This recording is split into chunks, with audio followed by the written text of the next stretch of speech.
This sitting is resumed. Speaker, recommit of government notices. Speaker, Honourable Member for St. Joseph.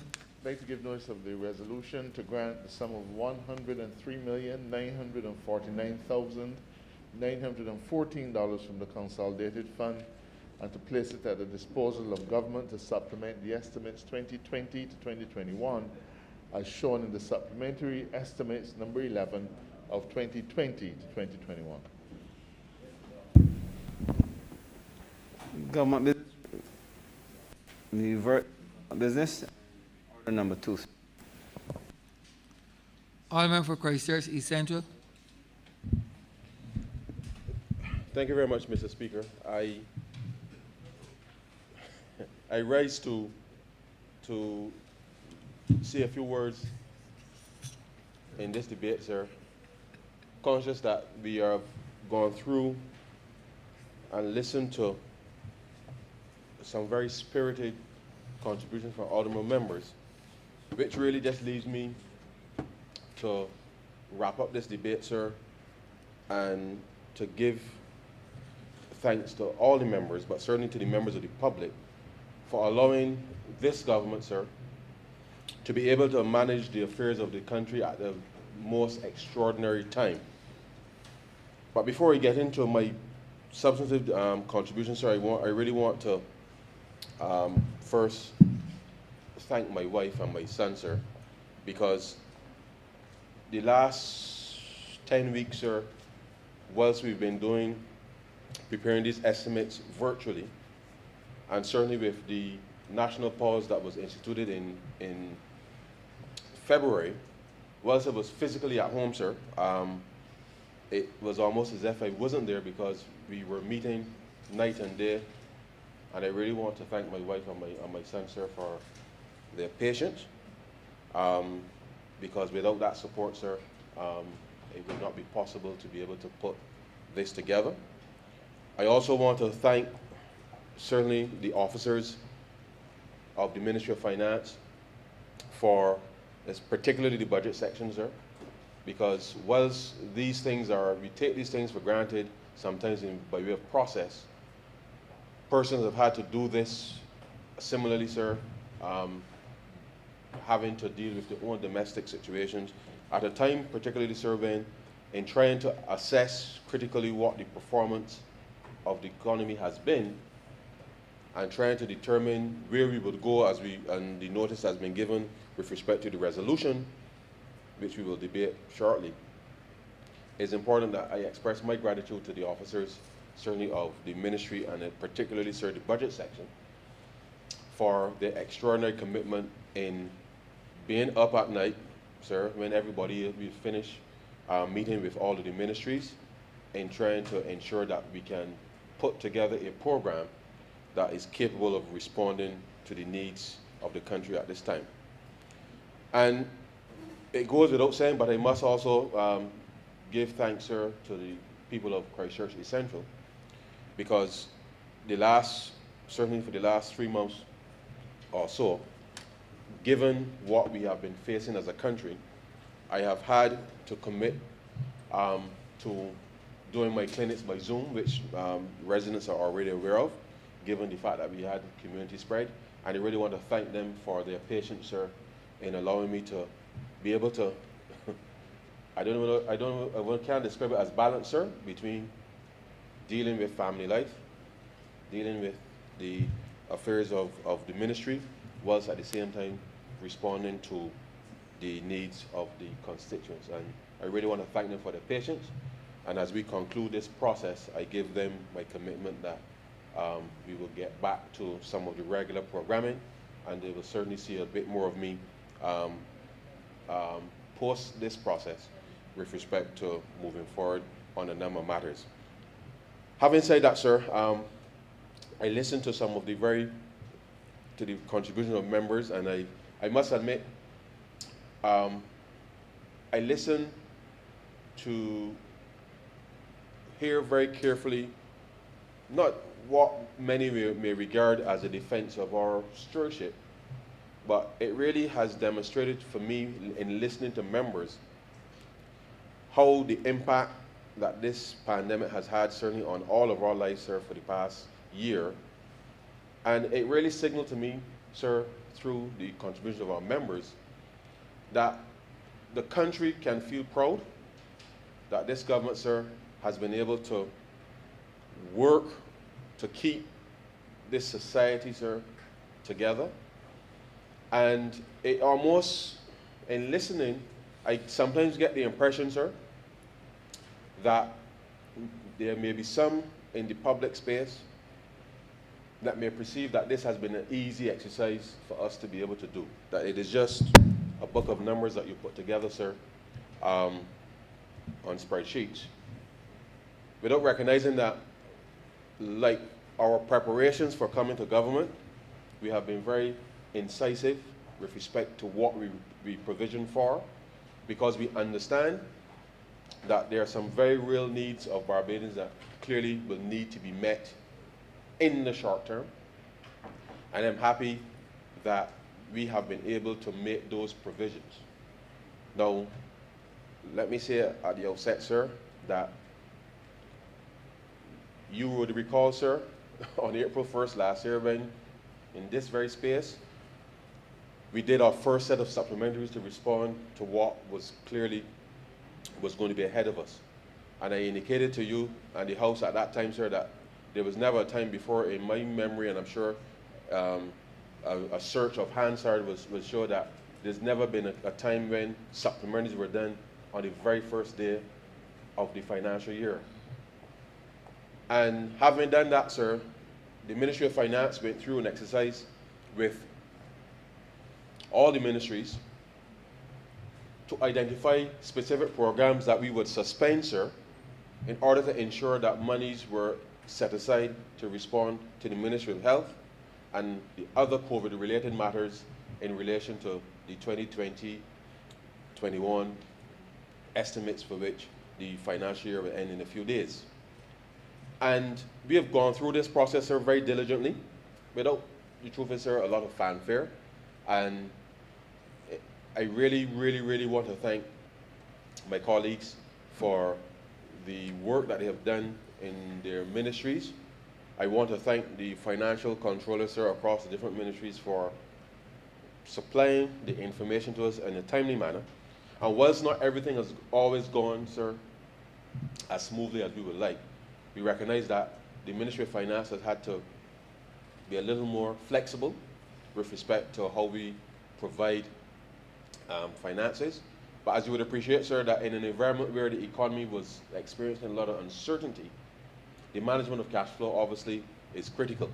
And so to the extent that we have determined the priorities for government in the coming financial year, I really want to impress upon Barbadians the importance, sir, as to why those protocols that we have put in place are perhaps, sir, more relevant for when you are at home and engaging in leisure activity as they would be for when you're visiting your workplace or any other place of business that you're engaging in.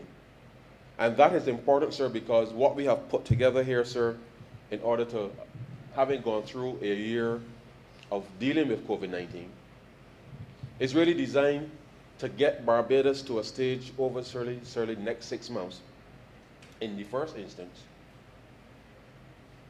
until we can see two things happen, sir. That the world accelerates the implementation of the vaccine program, sir, which we hope that we will be able to get a certain level of herd immunity in Barbados, but certainly that across the world, that we can start to see the resumption of travel. And travel has to resume in the same way, sir, as we have been opening up the economy coming out of this lockdown. By the same token, travel globally has to resume, and it obviously will be predicated, sir, on the rollout of vaccines and the efficacy that they will have with respect to the minimization of the risk of transmission from human to human. And so therefore, whilst that will take some time globally, domestically, we have to do all that we can, sir, to ensure that those public health protocols are followed, sir, at home. At home, as you know, sir, in certain communities and districts in Barbados, home is not always physically where you sleep. Because, and I'll explain, sir. I'll explain. There are many communities, sir, where my aunt may live over there. I go with my grandmother there, sir, my uncle in the back, and I may traverse, and I live in my physical residence with my parents or whomever.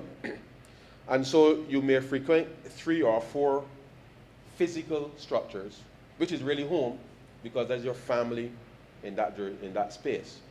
And therefore, we have to observe the fact that who we interact with in our spaces, sir, will have an impact on how this pandemic is managed domestically.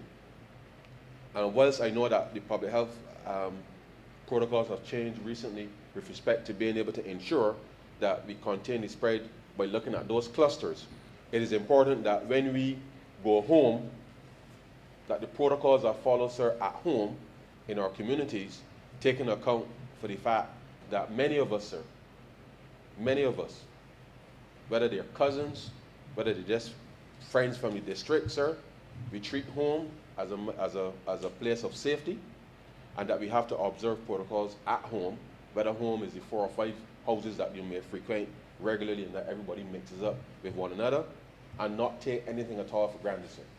And I really want to impress upon Barbadians that we can get through this pandemic, we can get through this crisis. But we must work together, government and the people, because with the best will in the world, sir, the COVID-19 unit, certainly on the Royal Barbados Police Force, really can't really be expected to police our personal choices.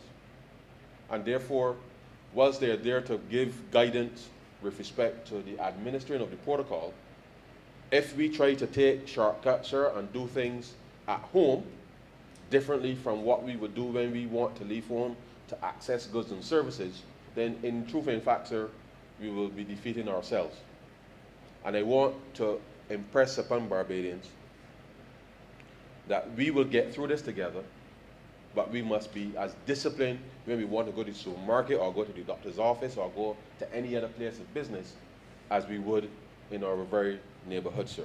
And that, sir, is I cannot underscore how important that is for us being able to keep the economy open, keep people working, such that we can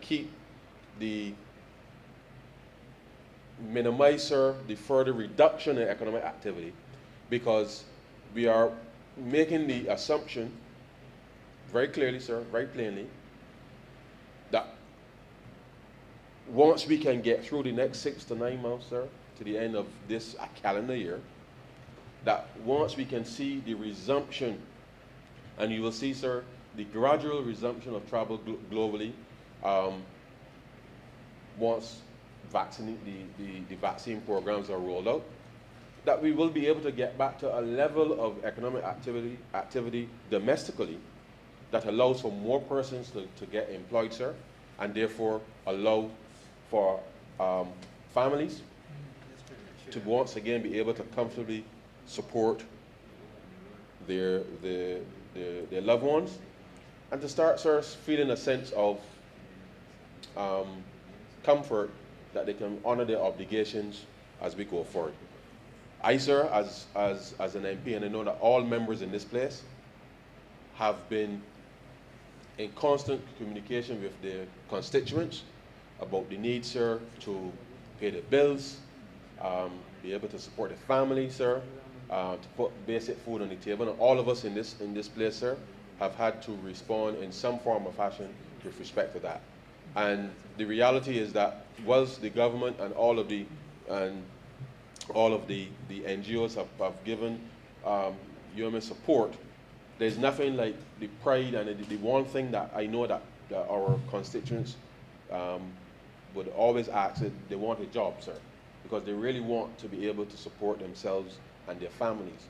And therefore I'm asking all Barbadians, sir, that once we can follow the protocols and create the momentum that allows us the space so that we don't have to start and stop, then I know that this government's program, through as executed by these estimates, will be able to bring much relief to families, would allow businesses again to start to feel a little more confident, sir, about these circumstances. And once we can get a gradual resumption of travel back into the country, then I know that we will be able to recover much faster. And that is why we have put in place a number of very strategic initiatives to be able to transform a lot of the things that we are doing, sir, with respect to this process. But sir, as you know, and it's something that I recall in recent times, a lot of rapid debates of these things used to go on into the late of the night, and there used to be a lot of cursing and all kinds of things of all kinds of people, sir. And you know, sir, that that is not in my nature by any stretch of imagination. And I want to say substantively, sir, that this exercise will continue even after the appropriation bill is passed today.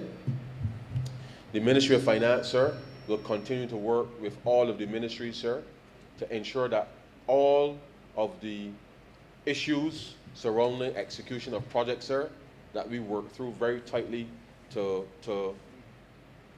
ensure execution, or to assure execution, because it is at that stage, sir, we are now at that stage where every day matters, sir.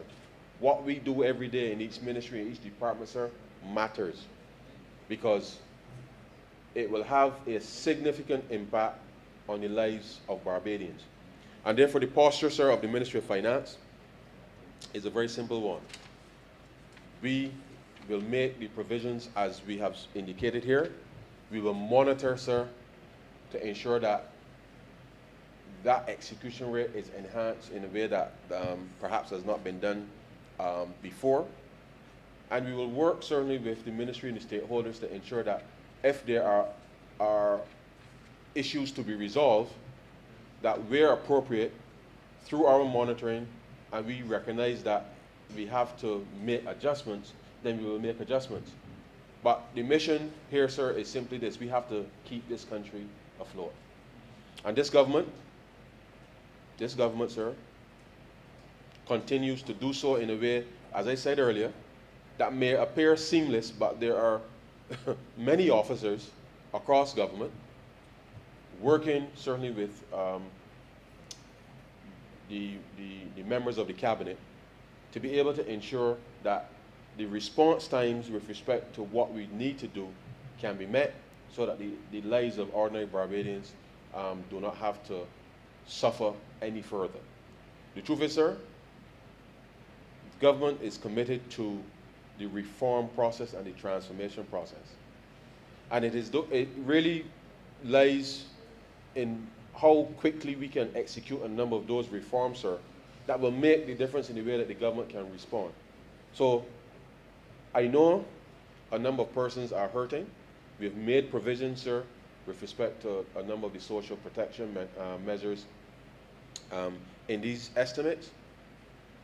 And I know that once both are executed, sir, that within short order, once we get the vaccines to arrive, and certainly, as you know, that in of itself is another story.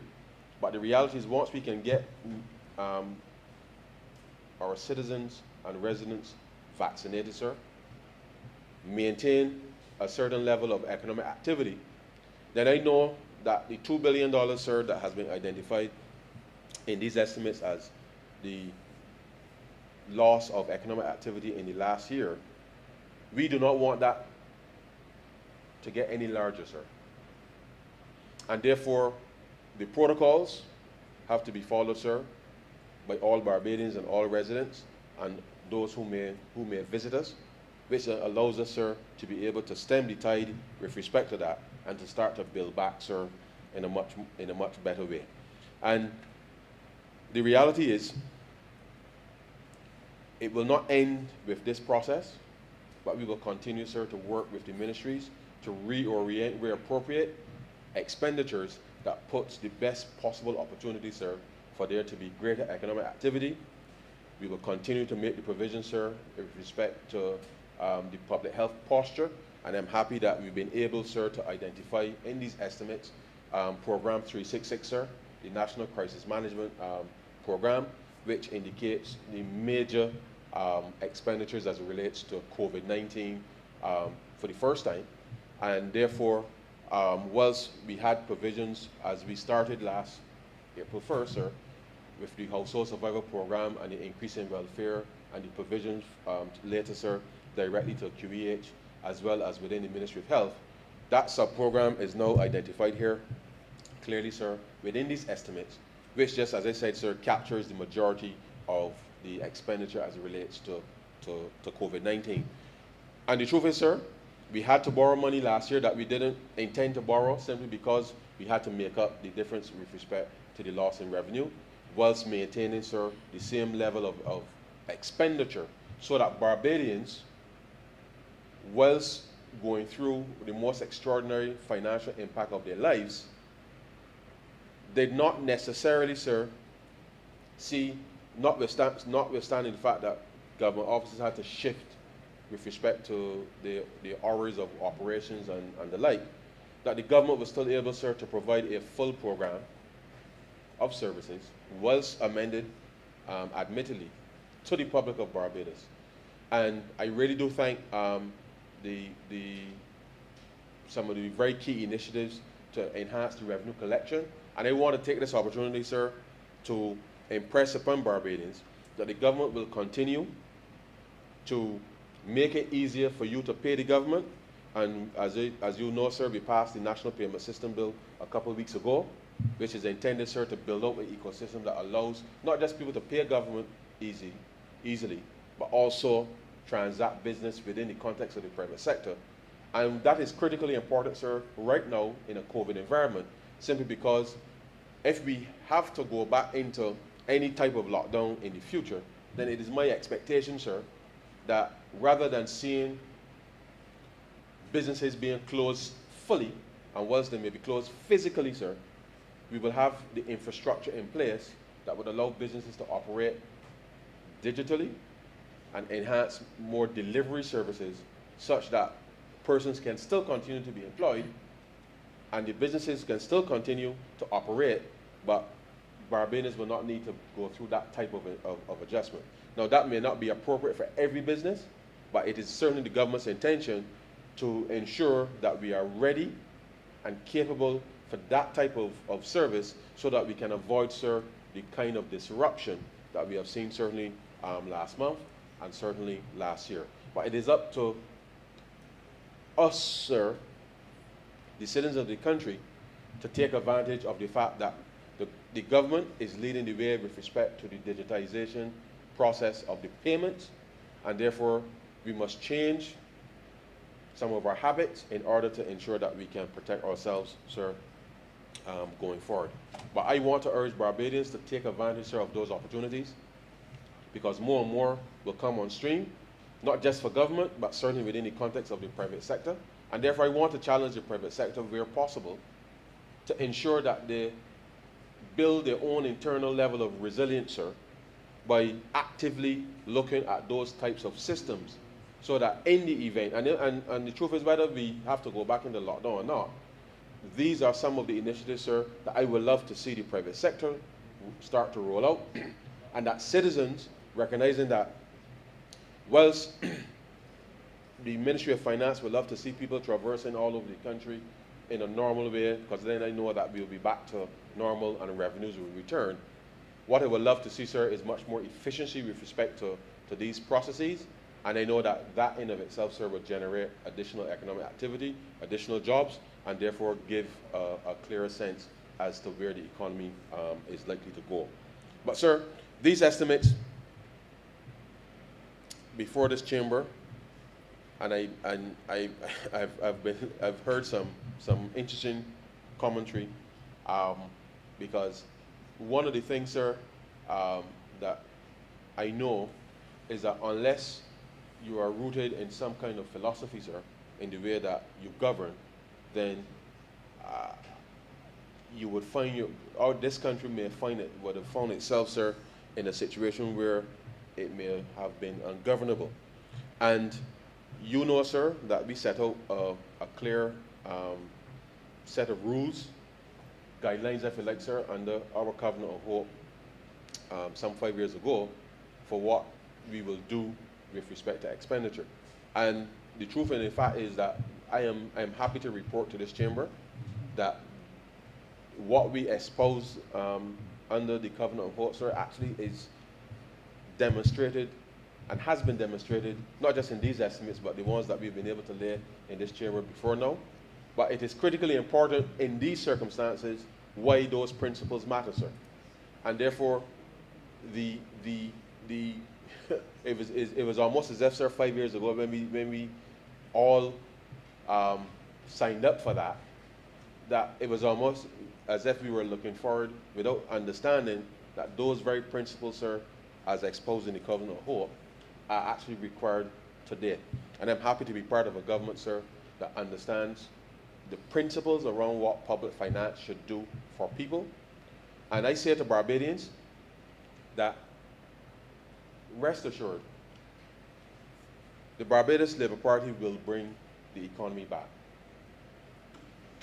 We are asking you now to look out for your interests with respect to adhering to the protocols that gives us the opportunity to bring the economy back much faster or sooner, so that you can provide, sir, for your family without having to make reference to whether it's a politician or any NGO, as most Barbadians are accustomed to, sir, and that we can recover that $2 billion as quickly as possible, and then add on top of that, sir, with the reforms that we are putting through, which would allow us to be able to accelerate the recovery in a way that is much more inclusive.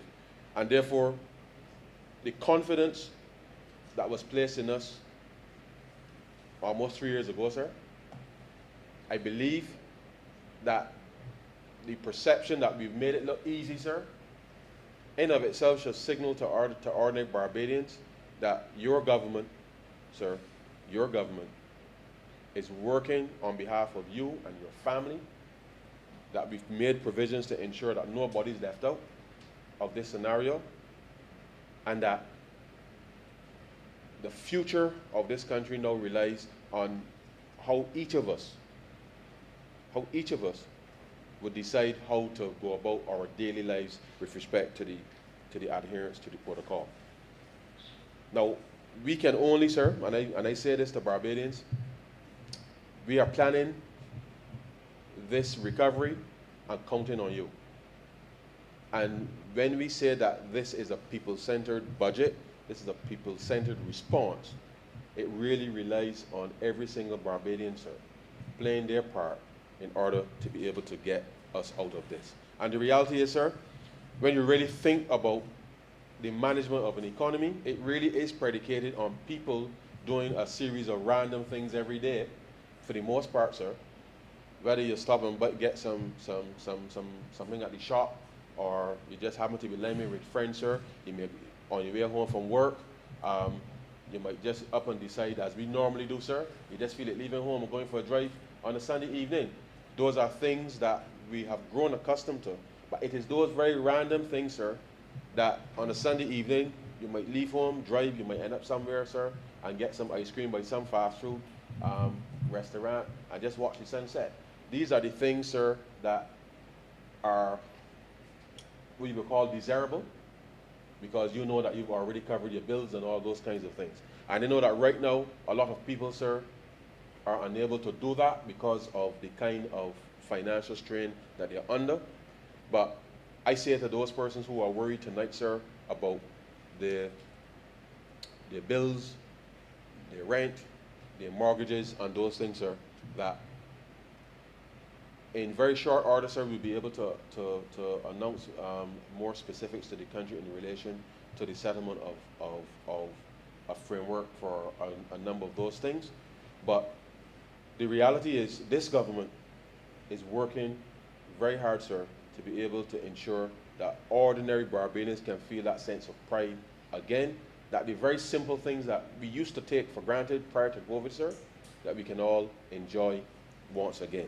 And I say that knowing, sir, that once families, sir, can start to do those very simple and basic things again, and I look forward to seeing that happening, sir, every day of the week, but certainly on weekends as people would typically do, then I know that this path that we are on is the right path to be able to bring not just the economy back, but to bring back a sense of pride, sir, and confidence with respect to people's ability to be able to support themselves. And I know that right now a lot of people are hurting. And we have put a number of programs which will be executed, and we have an opportunity to discuss some of it when we do the supplementary. But the reality is, sir, is that how we spend money and when we spend money is going to make the substantive difference, sir, with respect to the acceleration of the recovery of this process. And so, sir, I am not going to detain the House much further. I am happy to be here at this stage, really to commend this process to the Honourable Chamber, and I once again want to thank the officers in the ministry, sir, for putting us in a position to do this.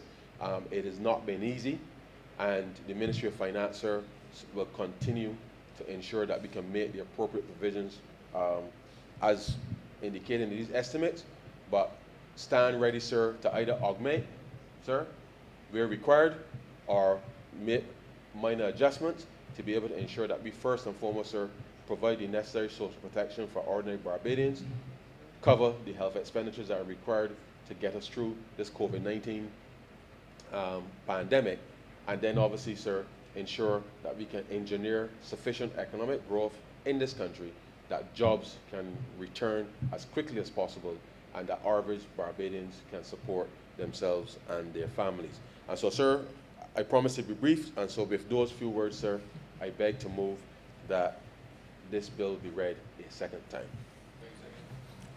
Question is that this bill be read a second time. All those honourable members in favor, please say aye. Those against, please say no. Me think the ayes have it.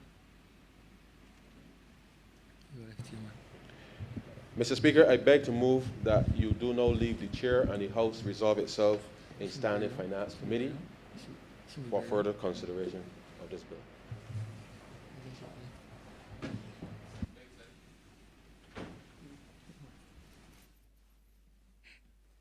The question is that the Speaker do now leave the chair and the House resolve itself into committee for further consideration of this bill.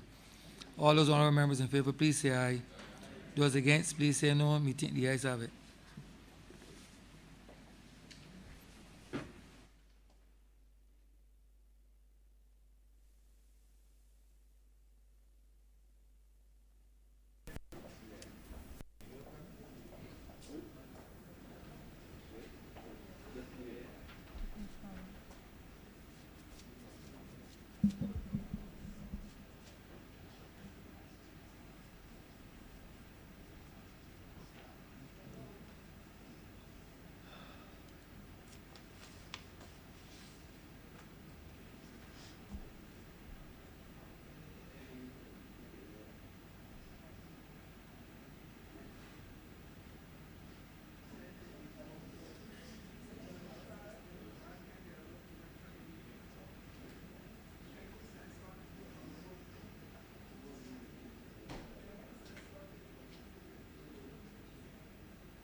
This House is now in Standing Finance Committee. Madam Chair, Head 30, Office of the Attorney General, as amended, in the amount of $69,424,569. Madam Chair, I beg to move that Head 30 stand par as amended. Question is that Head 30, as amended, stand par. All honourable members in favour, please say aye. All those against, please say nay. Methinks the ayes have it. Head 39, Ministry of International Business and Industry, as amended, in the amount of $22,753,140. $932. Madam Chair, I beg to move that head 39 stand par as amended. Question is that head 39 as amended stand par. All honorable members in favor, please say aye. All those against, please say nay. Methinks the ayes have it. Head 87, Ministry of Education, Technological and Vocational Training, in the amount of $317,502,359. Madam Chair, I beg to move that head 87 stand par as amended. Question is that head 87 as amended stand par. All honorable members in favor, please say aye. All those against, please say nay. Methinks the ayes have it. Madam Chair, I beg to move that you do not report to his.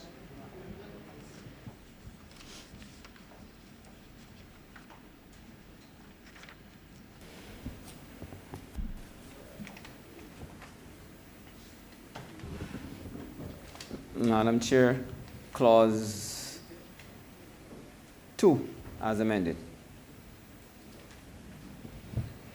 Madam Chair, I beg to move that clause 2 as amended stand par. Question is that clause 2 as amended stand par. All honorable members in favor, please say aye. All those against, please say nay. Methinks the ayes have it. Schedule as amended. Madam Chair, I beg to move that the schedule as amended stand par. Question is that the schedule as amended Be the schedule. be the schedule to the bill. All honorable members in favor, please say aye. All those against, please say nay. Methinks the ayes have it. Report. Yes. Madam Chair, I beg to move that you do not report to His Honor the Speaker the passing of one bill as amended in committee. Question is that I do not report to His Honor the Speaker the passing of one bill in committee as amended. All honorable members in favor, please say aye. All those against, please say nay. Methinks the ayes have it.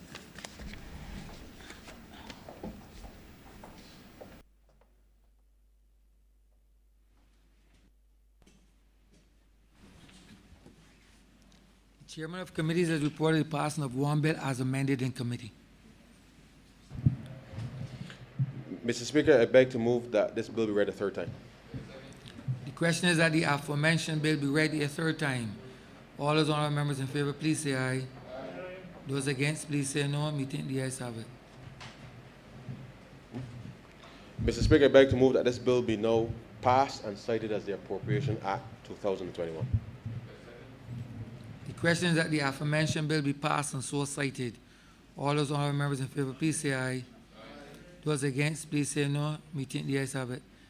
This bill is passed and so cited.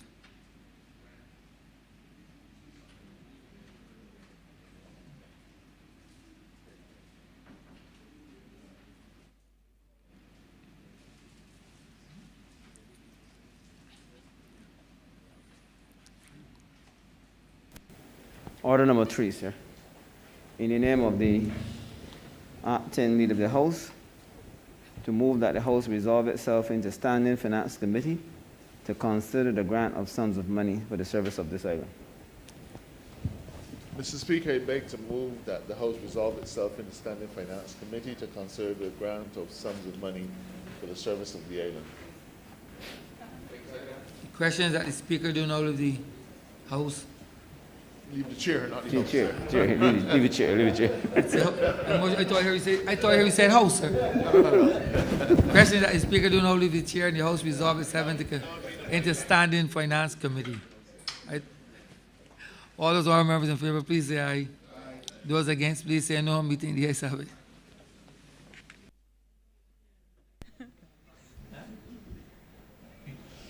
This House is now in Standing Finance Committee.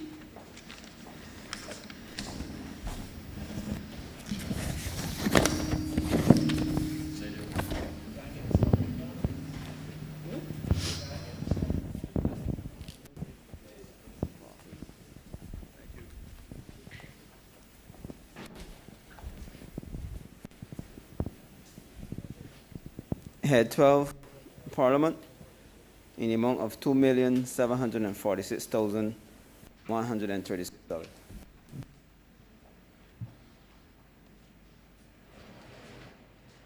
Madam Chair, the sums of money to be granted under this head is to facilitate the completion of the renovation of the west wing of Parliament and East Wing.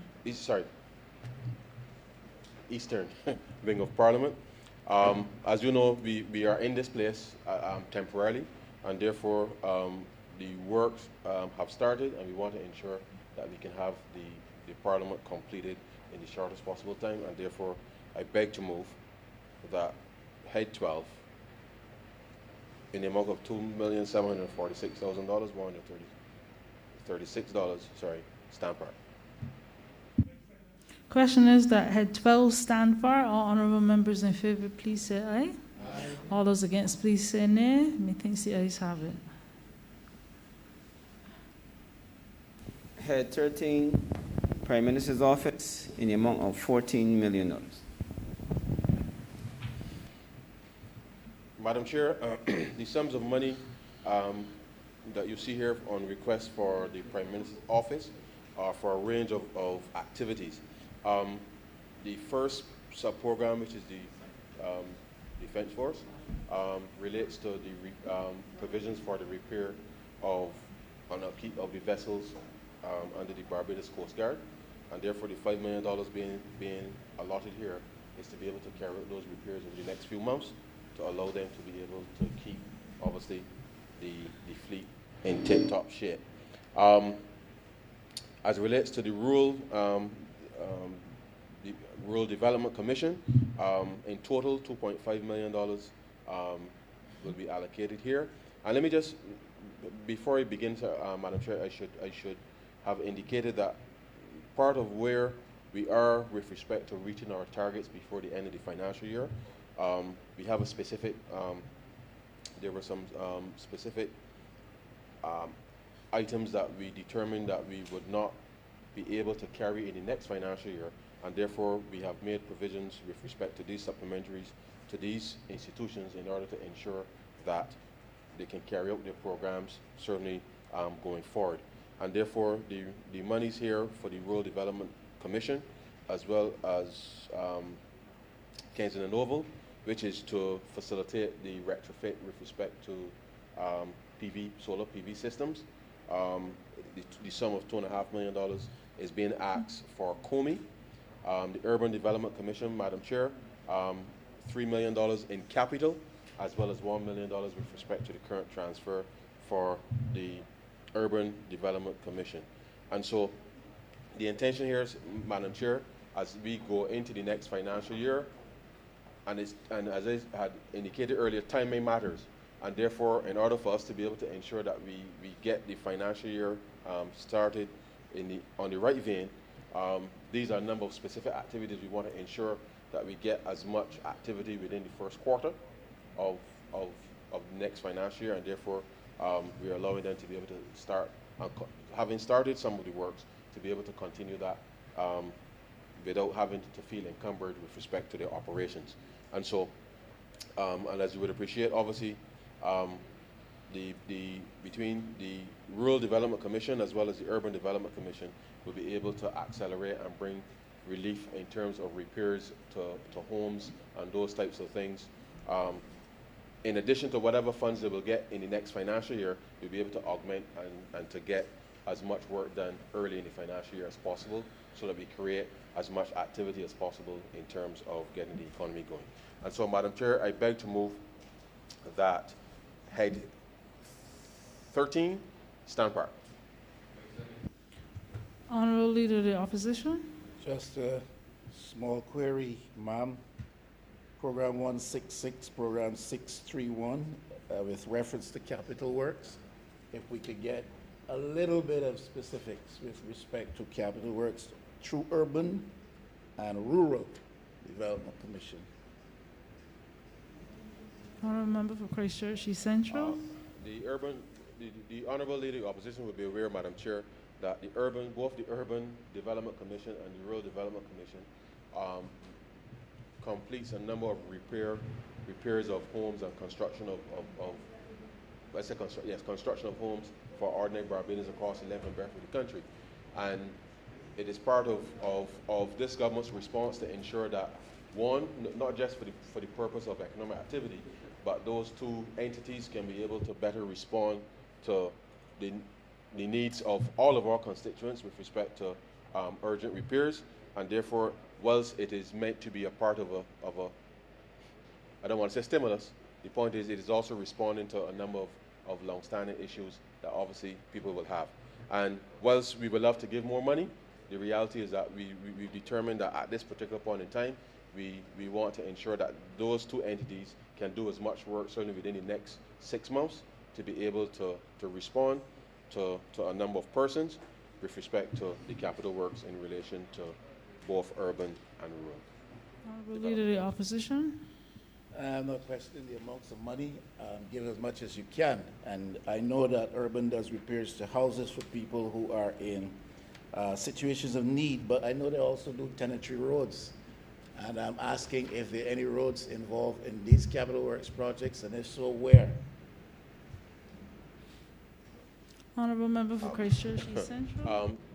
To my certain knowledge, sir, I do not believe that the Urban Development Commission nor the Rural Development Commission will be called upon to build any roads.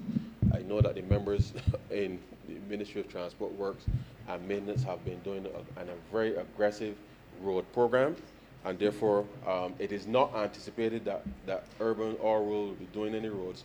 All the road works will be completed by the Ministry of Transport Works and Water Resources. If the honourable member has a specific question about a specific road that he wants done, then I would suggest that he makes that request in the normal way that others do. But it's not contemplated that any road works will be done in relation to that. I must indicate, Madam Chair, that as part of the upgrade of the conditions for a number of residents in Chapman Lane, I do know that they have been tasked with respect to being able to facilitate the sewering of the residents in that Chapman Lane area, and therefore that is not road works, but that will be done obviously in conjunction with respect to the Water Authority and being able to connect in that respect. So to my knowledge, at this point, those are the only works that urban will be doing with respect to anything close to roads, is with respect to facilitating the connections to the persons in Chapman Lane to the sewage plant in terms of the infrastructure that's required for that. Honourable Leader of the Opposition. Ma'am, is the honourable member saying that as far as tenantry roads construction or repairs concerned, this will no longer fall to Urban and Rural Development Commission? Is that what I'm being told? Or is just with respect to this particular vote, monies? I thought it was clear, sorry, Madam Chair. The Ministry of Transport and Works and Maintenance will be undertaking the road works across the country. The focus here, and has always been since we've come to office, was that urban and rural will focus on house repairs and other issues relating to residents, as opposed to building roads in communities. And I hope that that is as clear. Unless that policy changes, that's the policy that I'm aware of, and that's the provision that we're making with respect to these entities in relation to that. I hope that's clear.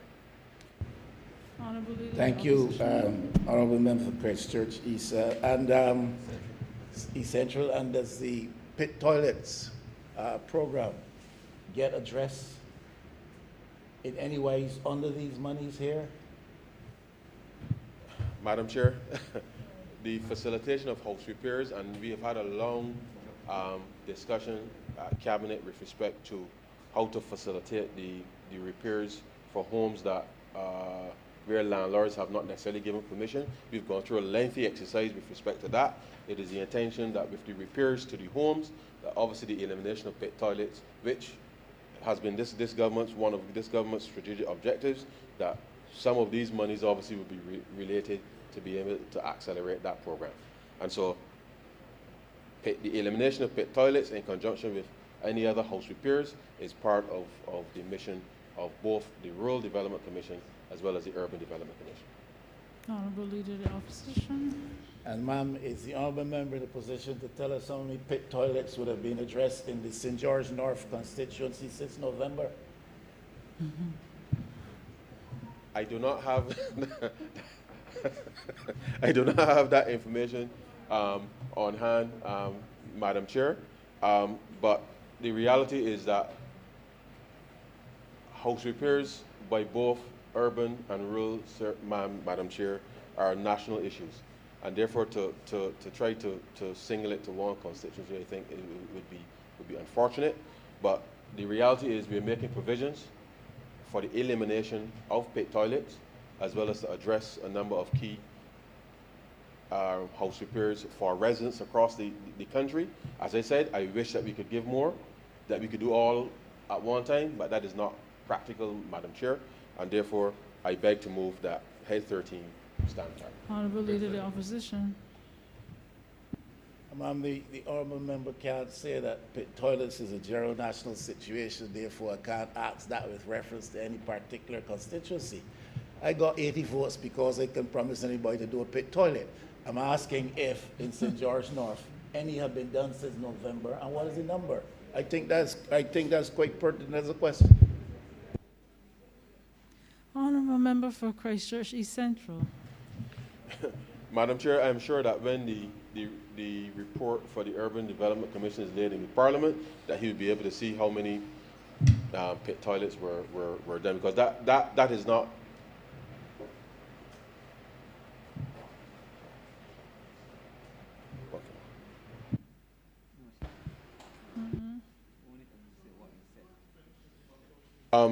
I don't have that information at hand, but I'm sure that the honourable member for St. George North may be able to elucidate. Thanks, Madam Chair. Within the next 3 weeks, we should have completed the first 9 or so of the toilets under that program. Program was only suspended because of the recent COVID pause that we had. Otherwise, it should have been completed during February. Thank you. With that, question is that Head 13 stand part. All honourable members in favour, please say aye. Aye. All those against, please say nay. Methinks the ayes have it. Head 27, Ministry of Tourism and International Transport, in the amount of $18,527,238. Honourable Member for Christchurch East Central. Sorry, Madam Chair. Sorry. Yes, Head 27, Madam Chair, comprises a few things which are critically important. Now, as you would be aware, one of the reforms that we put in place early on related to the introduction of the name escapes me now, my apologies, but the point is, Madam Chair, you would recall that we increased the what was regarded as the departure tax formally for international travel when we came into office, and used those monies to be able to finance the BTMI with respect to their operations to market the country. Of course, with no travel and those monies which are normally collected through IATA, normally paid then to Grant Adams, who would then transmit to BTMI. With the onset of the pandemic, clearly it has meant that BTMI's finances are clearly not where they should be, given the significant reduction, more than 90% of travel in the last year. And therefore, whilst Barbados still needs to ensure that it has a presence in the market with respect to being able to ensure that we can, once travel resumes, that we are in a position obviously to take advantage of that. And therefore, we're making allowance for $15 million to go to the BTMI so that over the course of the next few months that we can ensure that we are in the market to, so that once travel resumes, that Barbados is in a position to obviously to bring back as many visitors as possible with respect to promotion, because you would appreciate that it is going to be a very competitive market with respect to travel, we anticipate, and therefore we want to ensure that we're in the best place to be able to do that. Under sub-program 340 for the aviation services, you will recall, Madam Chair, that with the demise of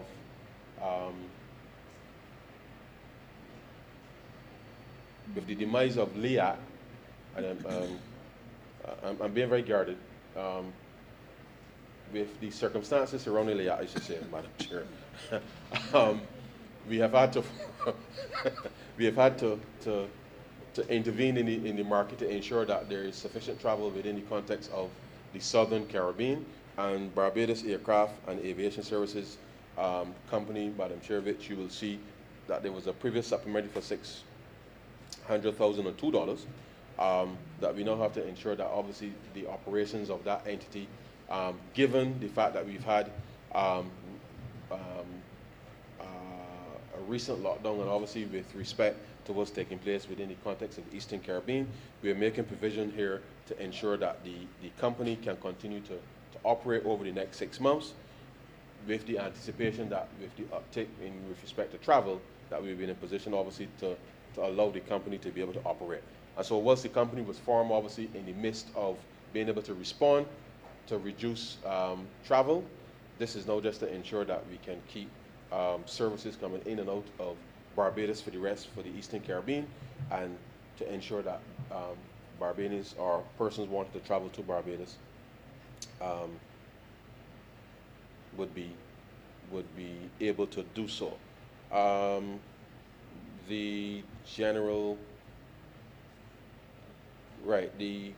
The other sum of money, Madam Chair, relates to where is it? Sorry. Yes, the other sum of $1,559,682 relates to the rebate with respect to visitors, which is being asked for to reimburse persons and Barbadian nationals who, obviously because of the issues surrounding the testing earlier in the year, that we give a refund with respect to both visitors and Barbadian nationals who were impacted in terms of the receipt of their COVID results.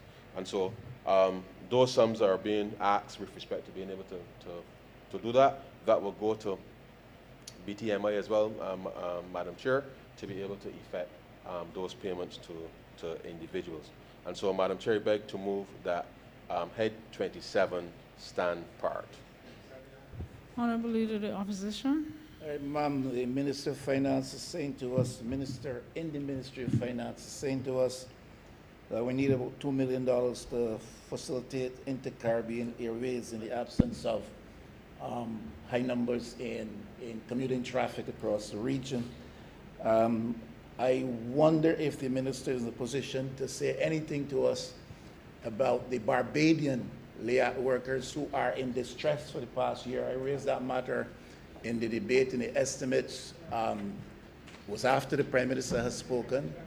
The Minister in the Ministry of Finance in the debate made no reference to that. What is in the offering by the Barbados government to help the plight of LEAC workers, not only pilots, but people on the ground here who work with LEAC?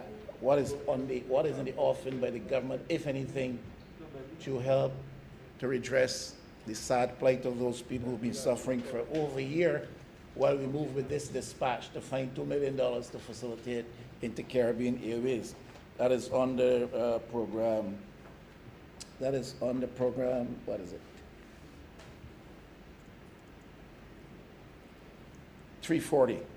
And on the program 40, sub-program 760, the monies which will go to form part of a rebate for those who had unfortunately been left a bit stranded here because government was unable to honor its commitment to provide them with testing results, therefore inconveniencing them and causing them to incur costs. How many people are being represented in these numbers? And is this the end of it, or should we expect more to be asked for in rebate for additional numbers? Mr. Honourable Speaker, Member for St. Joseph. in relation to the query proffered by the Leader of the Opposition in relation to the Act, this is the second time in the course of these debates that he has raised the issue. And I think that it would be good to spend a moment to set the context for what we're talking about. There are two sets of LIAT workers. The Leader of the Opposition speaks of them as though there's an amorphous group of people called LIAT workers. One set of LIAT workers were employed by LIAT in Barbados, and those workers paid contributions into the NIS. LIAT also paid contributions into the NIS on behalf of those Barbados workers. Again, they were employed by LIAT in Barbados, and statutory contributions were made out of their wages and on behalf of the employer to the NIS. There is a legal obligation on the part of the National Insurance Scheme through the Severance Payment Fund to make payments to those individuals. What is little known, though, is that the management of LIAT under administration has refused to cooperate with those employees, again, the Barbados-based employees who paid in. So money came out of their paycheck every month, and they're entitled to get it back. But the LIAT administrators refused to cooperate to stop them from getting back their money. The second set of LIAT workers, Madam Chair, are those LIAT workers, largely pilots and some flight attendants, who were employed in Antigua, who paid taxes in Antigua, who paid into the NIS fund of the government of Antigua and Barbuda. Okay? When LIAT essentially collapsed, the claim that they may live here, but they were employed in Antigua. So their claim is against the Antiguan Severance Payment Fund. The government of Barbados is under no obligation whatsoever to make any payment to them. None. They opted for the benefit of being employed in Antigua, earning hefty salaries in Antigua, paying into they had all the benefits of living and working there. As a caring government, and some of them are not Bajans either, so don't fool your foot. Some are non-Bajans who happen to be living in Barbados. This caring government decided that we would leave no one to the wolves. And as far back as I think July or August last year, we gave every single one of those employees, whether they paid in here or paid in Antigua, we gave everyone a payment. We have determined that it would be appropriate to see how we could make some kind of payment ex gratia, entirely ex gratia basis, to those unfortunate souls who work for LIAT, were contracted in Antigua, but who live here. But it is an ex gratia payment that would be made when the details are worked out. So I want to assure the Honourable Leader of the Opposition that this is not something that is forgotten by us, but he must not speak of it as though we are in breach of some obligation to the LIAT employees. That is not the case. In fact, other than a moral obligation, if you want to call it that, other than an obligation on a humanity basis, the government of Barbados, and I'm speaking as AG, has no legal obligation to those individuals whatsoever. Put another way, they made up their beds in Antigua, and therefore their fortunes are left in the hands of the Antiguan administration. But notwithstanding that, The Minister of Tourism is working out a program to come up with some numbers. And I hope, Mr. Speaker, I expect that within the next few days, we'll be in a position to say to the public what ex gratia, what gratuitous assistance we'll be planning on giving those non-Barbadian, not in terms of residents, but in terms of their employment, those people who were employed in Antigua and paid their dues to the Antigua government. We're working out what we can and will give them on an ex gratia basis. Thank you, Honourable Leader of the Opposition. Thank you, Ma'am. The Honourable Attorney General did not say anything that I did not indicate when I spoke yesterday. I never spoke as though it was an amorphous group. In fact, I did say there were 24 or so who were distinctly representing a different situation from the vast majority of the group. Now, listen, we have just are in the process of voting for some money to pay back some people who've come from farther afield and who stayed with us for a while, and because they were inconvenienced and had issues with their flights, we feel obligated to help them out, and we want to vote money for them.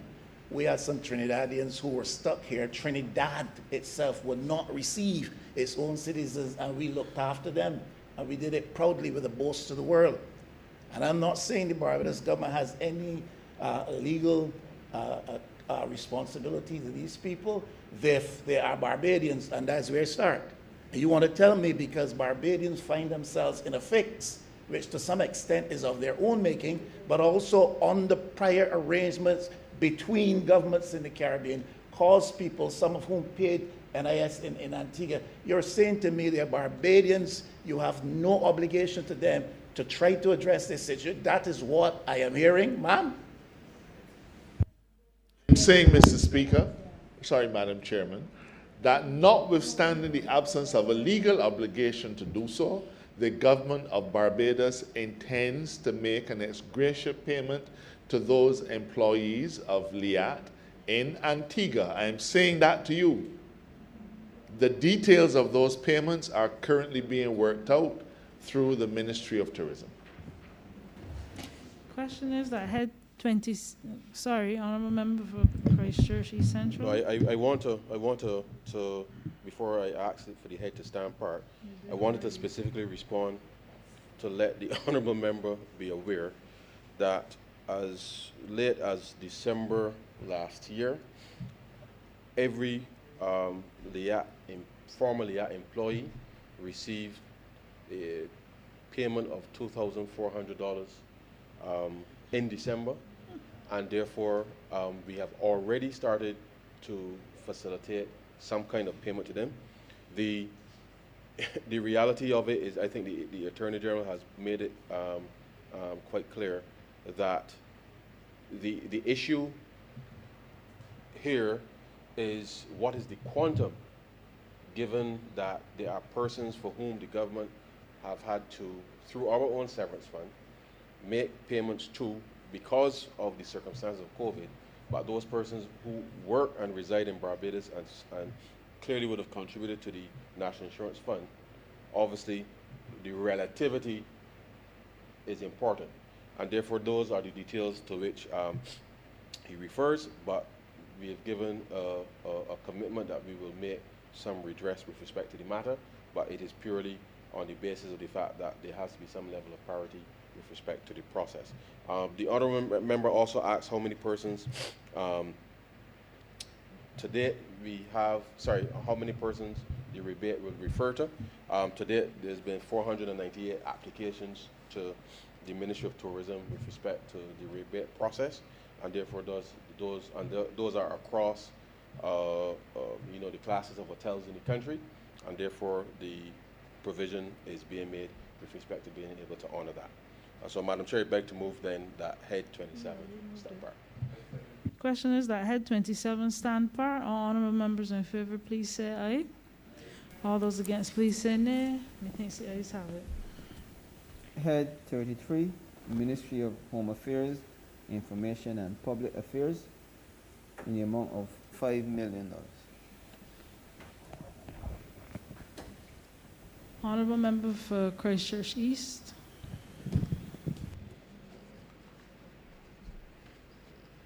Madam Chair, This amount is in respect of plant and equipment and other expenses at the Caribbean Broadcasting Corporation. As you know, Madam Chair, when we assumed office, the aim of this government was to take all the statutory corporations off the books of central government and to encourage them to be independent. CBC was one such statutory corporation that came out of the pockets of central government, and CBC was trying its best to make its ends meet and become self-sufficient. Madam Chair, as we all know, if anybody who watches TV, any TV channel, at every possible opportunity you see advertisements, because television stations, radio stations, they run on advertising. That's how the stations make their money.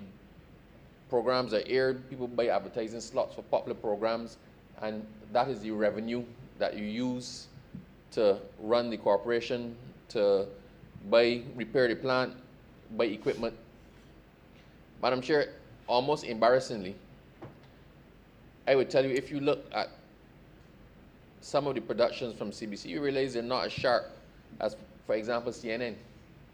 There's a difference in quality. That's because we're still using old equipment, a lot of which has gone well past its sell-by date and is in need of shelving. Even our boxes, Madam Chair, our multi-choice, which is the main revenue earner for CBC, operates on an analog signal. Multi-choice requires your antenna to be able to pick up another antenna for transmission, as opposed to a digital format. For example, I don't want to call the names of the competitors, but you get where I'm coming from. We were doing quite well at CBC until COVID interrupted. We were reformatting the news, CBC News. You have a new look news. The sets have been upgraded. The quality of the programming has increased tremendously. But quite frankly, at this point in time, there is no money coming in. For the last maybe 9 months, Madam Chair, since COVID interrupted businesses in Barbados, and definitely since we had the shutdown in Barbados, the pause in Barbados, the businesses that would normally be buying advertising slots are not operating. So there are no slots being sold and there are no slots being bought. So CBC has been limping along. We had a situation, Madam Chair, where we just managed with the cooperation of the union to avert industrial action at CBC based on the fact that the ACs weren't working. The place needed to be industrially clean. The equipment was breaking down. It's not a happy place to work. We have great plans for CBC, but in the interim, the bills need to be paid, the ACs need to be fixed, the place needs to be industrially clean, a lot of repairs need to be done, the parts of the roof that are dropping in. I don't want to paint too horrible a picture, but it's a dire situation, and there is no money coming in. So with the requisite amount of shame, Madam Chair, I had to go cap in hand to the Minister of Finance and say, help me out. Because quite frankly, we can't afford for our television station to get to the point where it closes down. CBC has other expenses as well that we're trying hard to resolve. Like everybody else, we're keeping our fingers crossed that the period of national pause will soon be coming to an end and normal commerce and business can resume and we can start to get back with the advertising revenue. We've had some recent successes that shows what initiative in straitened circumstances can accomplish. And Madam Chair, I look forward to the new dawn of CBC because I believe that with a restructured format, with a lot of the new talent that is there, with new technology, we can accomplish many great things. But at this point in time, we have a hole. We have a hole that we have no way of filling, and we had to approach the Ministry of Finance to ask for a bailout. And the amount of $5 million, Madam Chair, is to allow us to do some much needed repairs, to replace some equipment that is completely gone through, that they no longer even make parts for, and to allow us to limp along a little bit more, Madam Chair, until we can put ourselves in a position where we can stand on our own 2 feet and generate some revenue. So with that explanation, Madam Chair, I ask that the head do stand par in the amount of $5 million.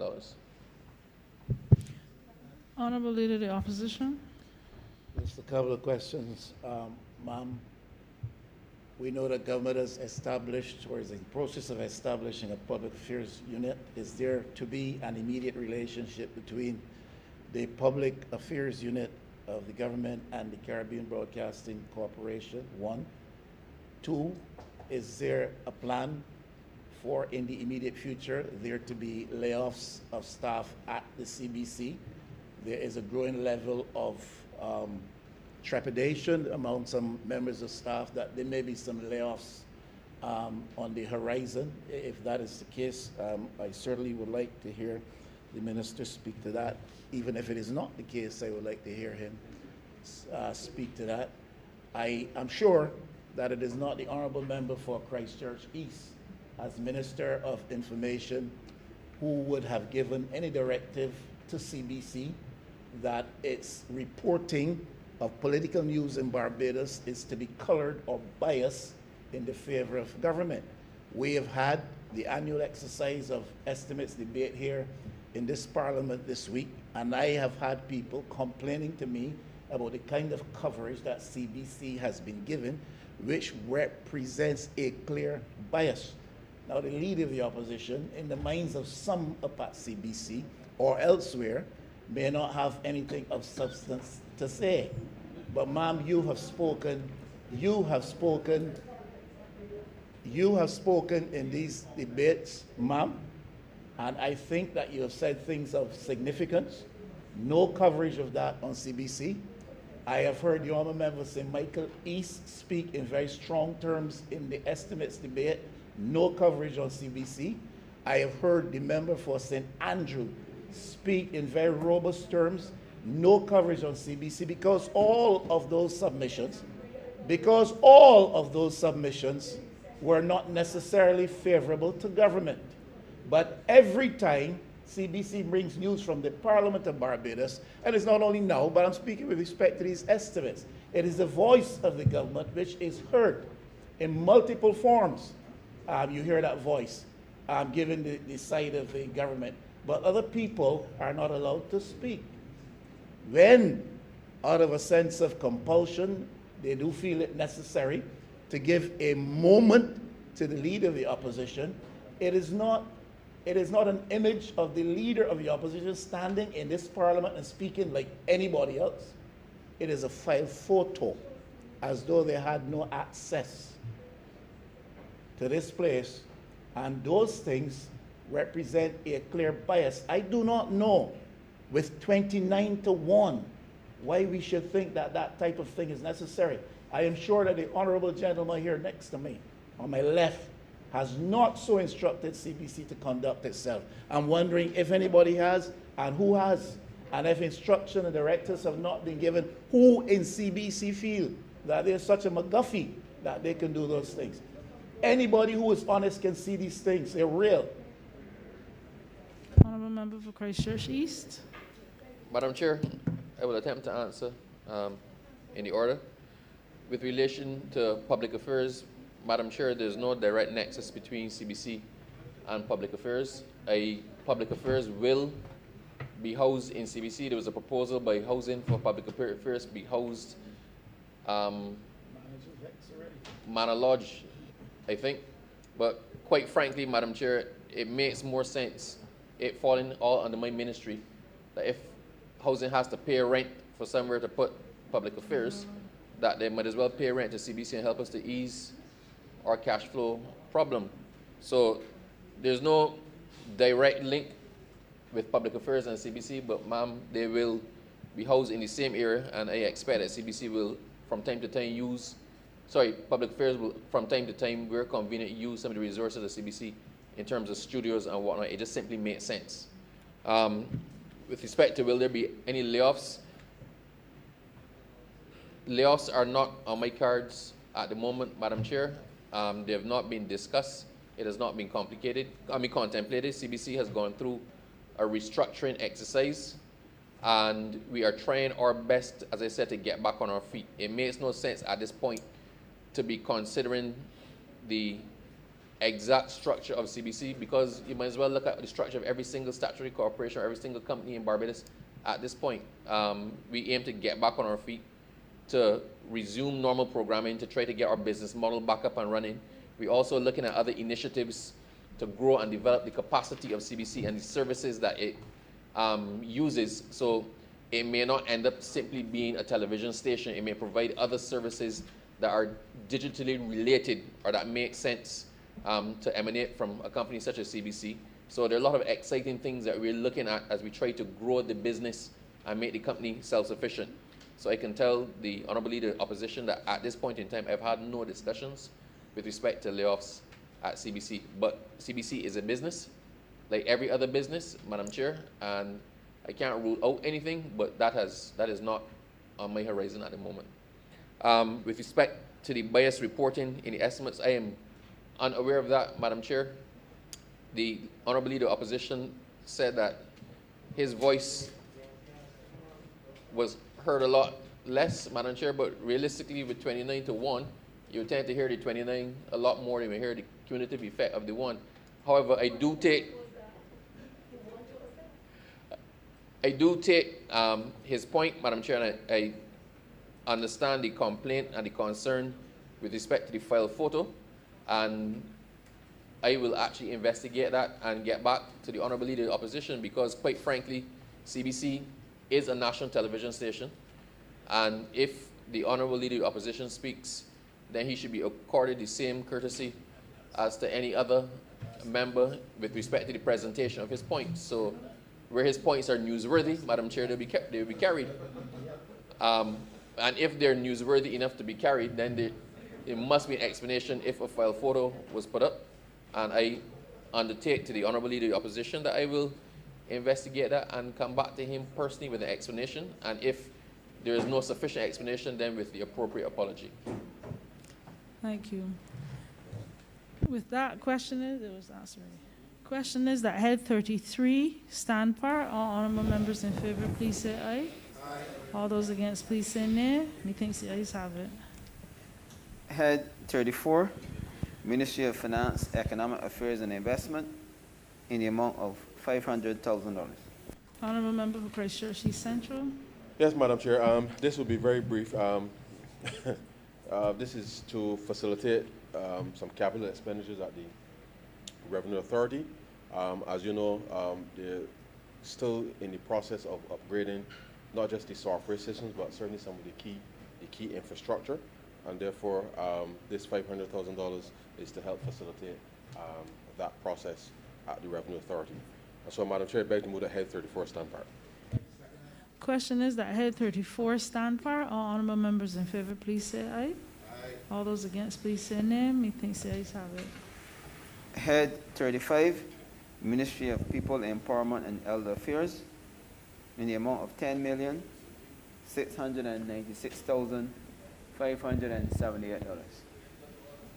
Honourable member for Christchurch East Central. Yes, Madam Chair.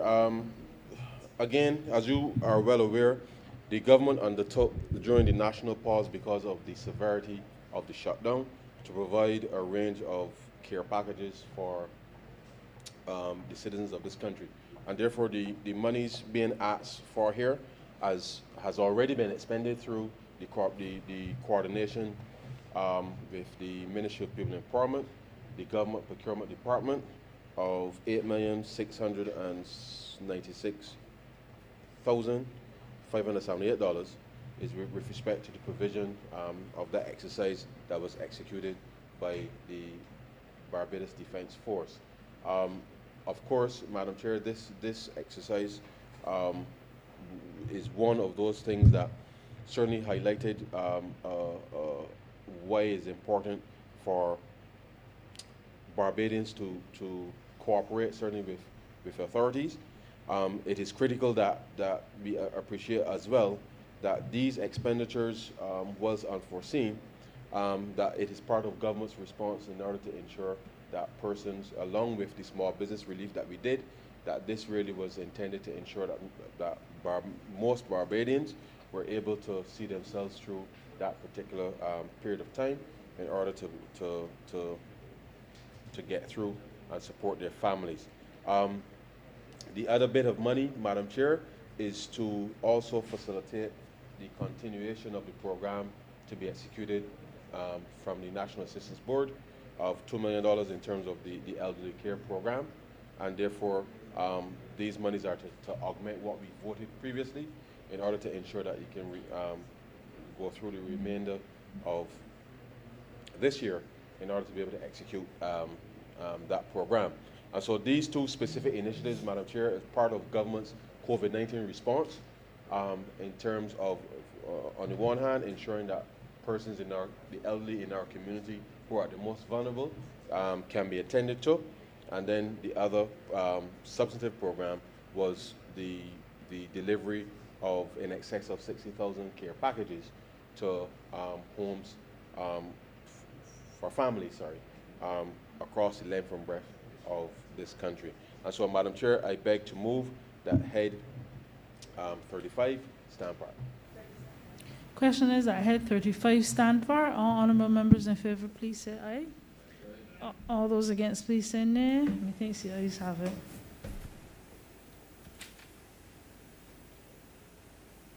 Head 39, Ministry of International Business and Industry, in the amount of $4 million. Honourable member for Christchurch East Central. Yes, Madam Chair. Again, to facilitate the operations of the Barbados Investment Development Corporation, the sums of monies are being transferred to facilitate their continued operations, certainly into the next financial year. And so what you will see here is just similar to what we did before under PMO, with respect to being to ensure that these entities can support the growth in the economy, certainly within the context of the first half of the next financial year, by way of the timing of the expenditures. And so, Madam Chair, I beg to move that head 39 stand part. Question is that head 39 stand for. All honourable members in favour, please say aye. All those against, please say no. Methinks the ayes have it. Head 81, Ministry of Transport, Works and Water Resources, in the amount of $3,378,670. Honourable member for Christchurch East Central. Yes, Madam Chair. So there are two aspects to this resolution. As you're aware, whilst the government is in the process of being able to roll out the digital ID, we took a decision, obviously, that we would want to be able to facilitate the upgrade of all of our systems.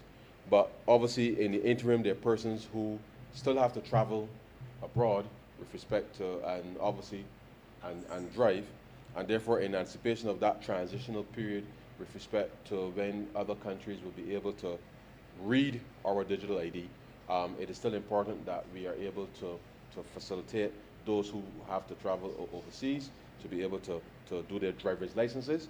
But in the interim, as is the case locally, we're also making, through that digital ID process, the ability for law enforcement, obviously, to recognize who has a driver's license or not. But this particular provision here is to facilitate the licensing authority being able to continue to print driver's licenses for those persons who will have to travel overseas with respect to that. And obviously, until persons have received their digital ID, that persons can get their driver's licenses in the interim until that happens. The subsequent part, and this is a little bit of an early advance, as you were aware, the Transport Board, Madam Chair, has been transformed, certainly with respect to the provision of the new buses. But as you would appreciate, whilst we've had some cost reductions with respect to the fuel and all of those things, the reality is that under a COVID environment, the revenues clearly have been impacted with respect to the operation of the board. And therefore, we are advancing to the Transport Board through this supplementary $2.75 million to be able to help the Transport Board obviously manage its way through this very difficult period. And whilst these are sums that are important, obviously, as we get back to normality, then we would expect that with ridership and the economy back to some level of normality, that the Transport Board, just like every other entity, certainly in the context of the economy, we'll be able to start to see some level of normality resume, especially as it relates to the finances. And so, Madam Chair, both sums, I beg to move that head 81 in the sum of $3,378,670 stand part. Question is, Honourable Member for Christchurch East. Madam Chair, simply because it's convenient at this time, before we lose the context, to just very, very briefly allay the fears of the Honourable Leader of the Opposition with respect to his concerns about CBC under the last head.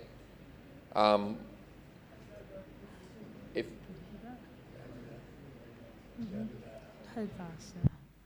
Question is that head 81 stand part. All honourable members in favour, please say aye. Aye. All those against, please say nay. Methinks the ayes have it. Head 82. Hold on, please. Head 82, Ministry of the Environment and National Beautification, in the amount of $8,220,000. Honourable Member for Christchurch West Central. Madam Chair, just want to say that the $6 million is required to facilitate the payment of 100,000 rollout carts for the sanitation, 80 cart lifters, 75 handheld computers, and 40 truck radio frequency identification units, and that obviously is to augment the efforts of the sanitation as we see to help with the physiological integrity of the workers, and certainly as it relates to the workers' conditions, and to support, of course, the fact that we have to look at the protecting our workers and the current environment in terms of lifting those heavy cars. The second sum is the $2,220,000, which is to facilitate the procurement of climate control containers to help with the Ministry of Agriculture and Food Security as it relates to the medicinal cannabis industry, in order to be able to augment that industry and to ensure that there is proper germplasm and all the other scientific facilities to ensure that this industry is properly rolled out. So, Madam Chair, that is what, and to help out, of course, with the civil works associated with our National Botanical Project, and that speaks specifically to ensuring that we are able to have the infrastructure works, the utilities, and the road works for that, for the botanical garden. Please so move I the beg head. I beg to move that head 82 stand par. Question is that head 82 stand part. All honourable members in favour, please say aye. Aye. All those against, please say nay. Methinks the ayes have it. Head 83, Ministry of Agriculture and Food Security, in the amount of $3,041,267. Honourable Member for St. Philip South. Thank you, Madam Chair. This amount of $3,041,267 is to help stimulate increased crop production. I would have spoken today about the CARE project, which is the Community Agriculture Response and Enfranchisement Program, which is an expansion of the FEED program. This allows for us to now give support to farmers and communities, persons on the blocks, small plots of land, backyard farming, and of course to increase land to be available to farmers at Constant, Wakefield and St. John, Bath Plantation, and also to restore the chimney at Bath and create a vending area to make Bath site a tourist attraction. So, Madam Chair, I beg to move that head 83 stand part. Question is that head 83 stand part. All honourable members in favour, please say aye. All those against, please say nay. Methinks the ayes have it.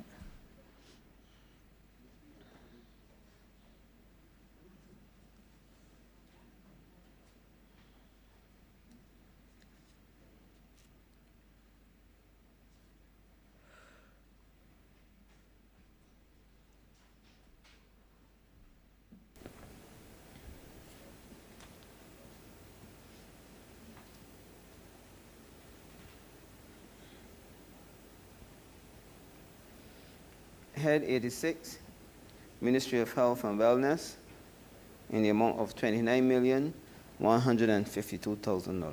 Honourable Member for Christchurch East Central. Yes, Madam Chair.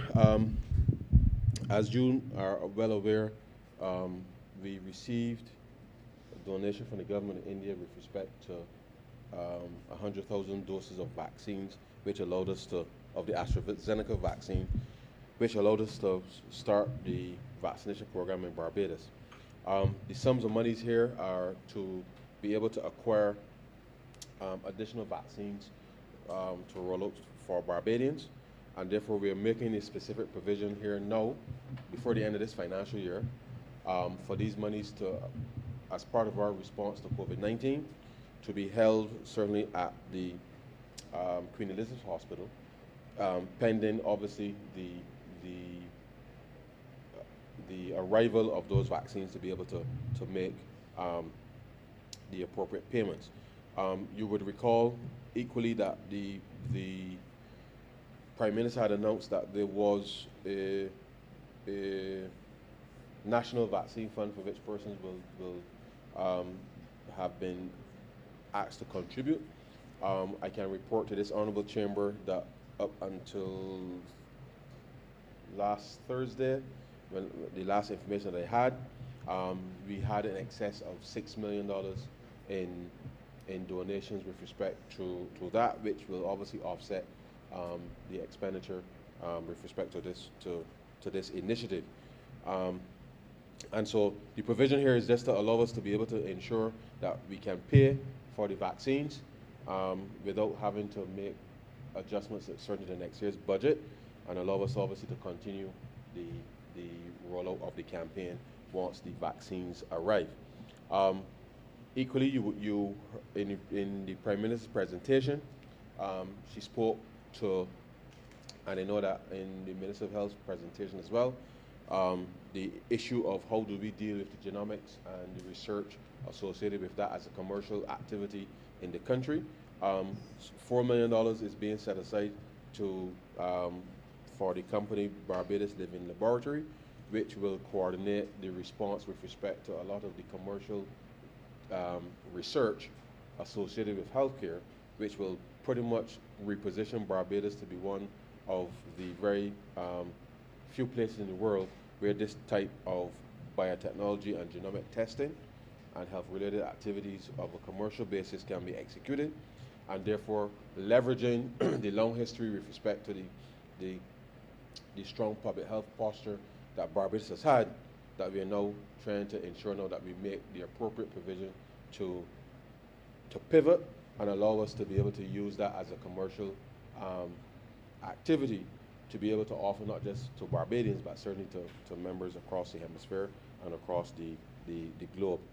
And so, and $830,000 is for supplies and materials as part of the COVID-19 response to be able to pay, sorry, excuse me, to be able to pay for those services. And so, Madam Chair, all in all, this particular request here is to first and foremost allow us to be able to achieve that level of herd immunity once the vaccines arrive, and to account obviously for the expenditures associated with this, and to be able to protect ordinary Barbadians. Of course, the intention is to ensure that vaccines are available pretty much on demand, and there are a range of different vaccines that would be appropriate here. Some, as you're aware, we are already seeking to get some from the African platform with respect to the COVAX facility, and there are a number of other commercial opportunities that we are seeking to ensure that we can purchase in order to ensure that we can get some level of normality back as soon as possible. And we hope that once these vaccines can arrive and we are hoping that we can get them as early as April, that we can continue with the vaccination program and achieve a level of herd immunity that would allow Barbadians to for the foreseeable future, at least to be able to move about the country a little freer, but obviously still conscious that, until we get to that specific level, that we still have to be mindful of the risk of transmission. And so, Madam Chair, I beg to move that Head 86 stand part. Question is that head 86 stand part. All honourable members in favour, please say aye. All those against, please say nay. Methinks the ayes have it. Head 87, Ministry of Education, Technological and Vocational Training, in the amount of $200,000. Honourable member for St. Michael Southeast. Thank you, Madam Chair. This particular sum of $200,000 relates to the roof repairs at the Queen's College School. Some of you may recall that a few years ago, construction would have started on the pavilion at the time. It has not been completed, and it is perhaps one of the bugbears that we've had in the Ministry of Education, and certainly under this government, because we recognize that while some contributions would have been put in by the government of Barbados at the time, in addition to that, there was a charity to give back charity responsible for the school that also contributed as well large sums to be able to make the project possible. As a consequence, we've been able to finally resolve the issues there, but in relation to the contractual arrangements, but the pavilion remains incomplete and therefore unable for the students who attend the school to be able to fully utilize the facility. As such, this sum is therefore being allocated to allow the completion of the roof structure and certainly to be able to do other works that would be permissible to allow full operation of the premises. So therefore, Madam Chair, with those few words, I beg to move that head 87 do now stand part. Question is that head 87 stand part. All honourable members in favour, please say aye. All those against, please say nay. Methinks the ayes have it. Head 92, Ministry of Energy, Small Business and Entrepreneurship, in the amount of $1,488,025. Honourable member for St. James Central. Thank you very much, Madam Chair.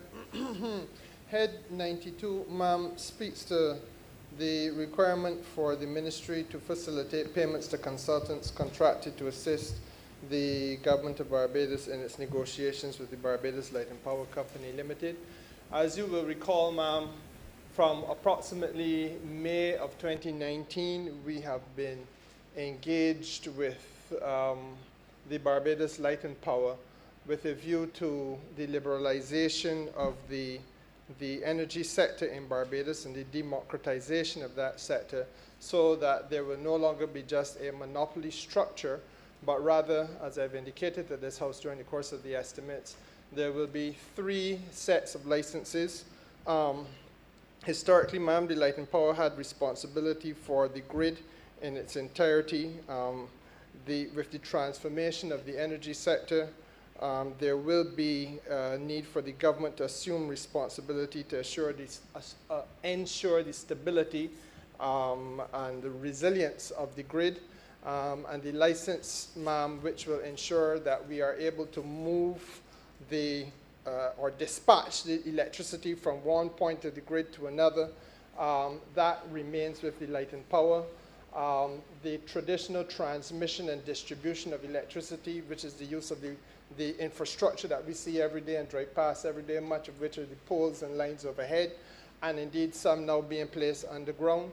That remains with the Light and Power, but there will be a competitive aspect to the market for the first time, ma'am, which will be in generation, so that individuals or groups of individuals can come together to produce generate their own electricity and to sell it into the grid.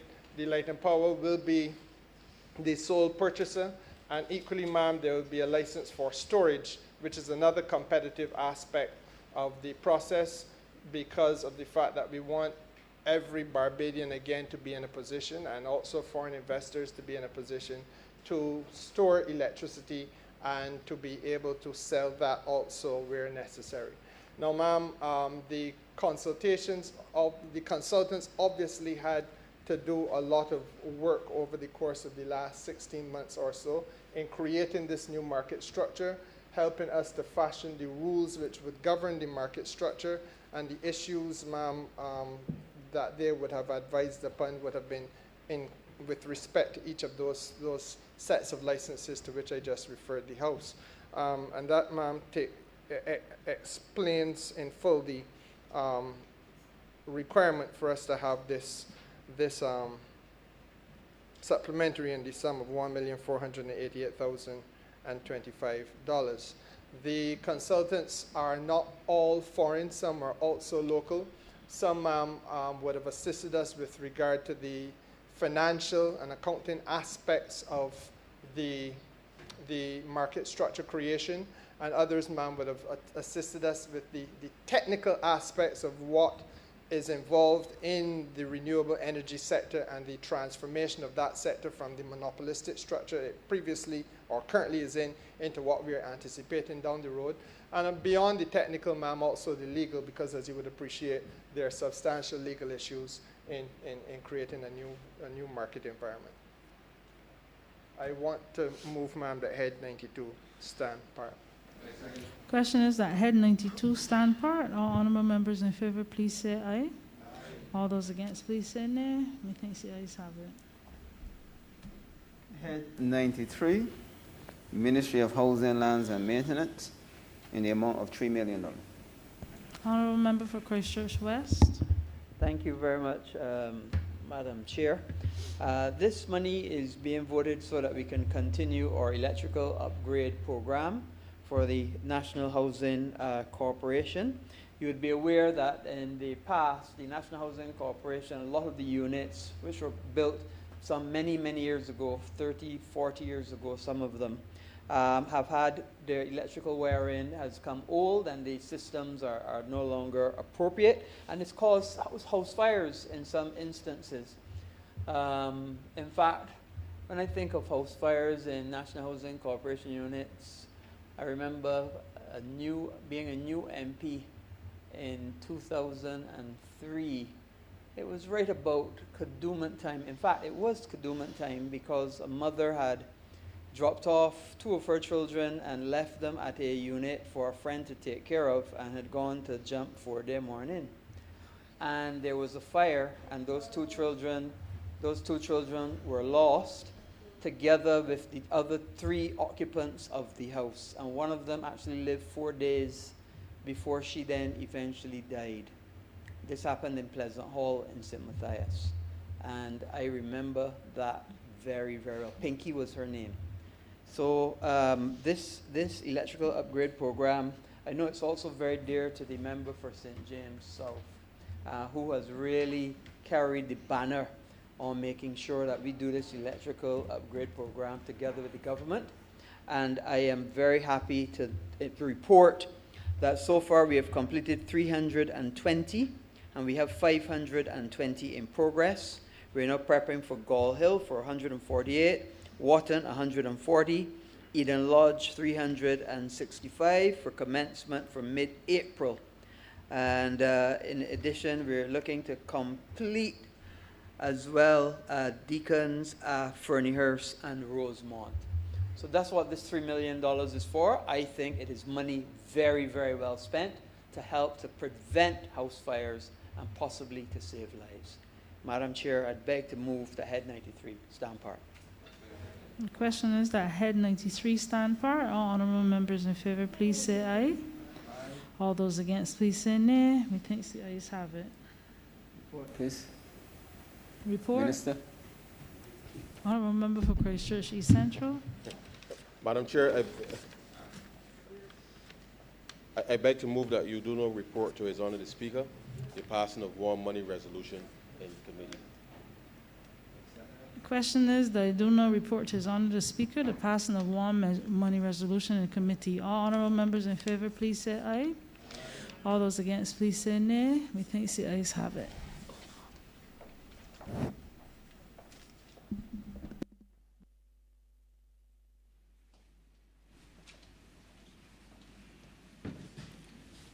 The chairman of committees has reported the passing of one money resolution in committee.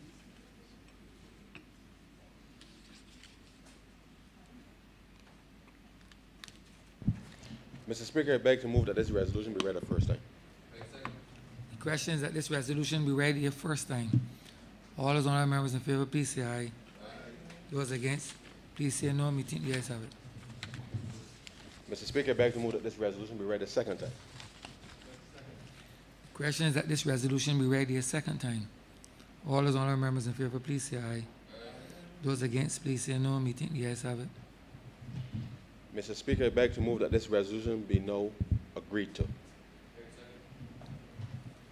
question is that this resolution be now agreed to. All those honourable members in favour, please say aye. Those against, please say no. Meeting the ayes have it. This resolution now stands passed.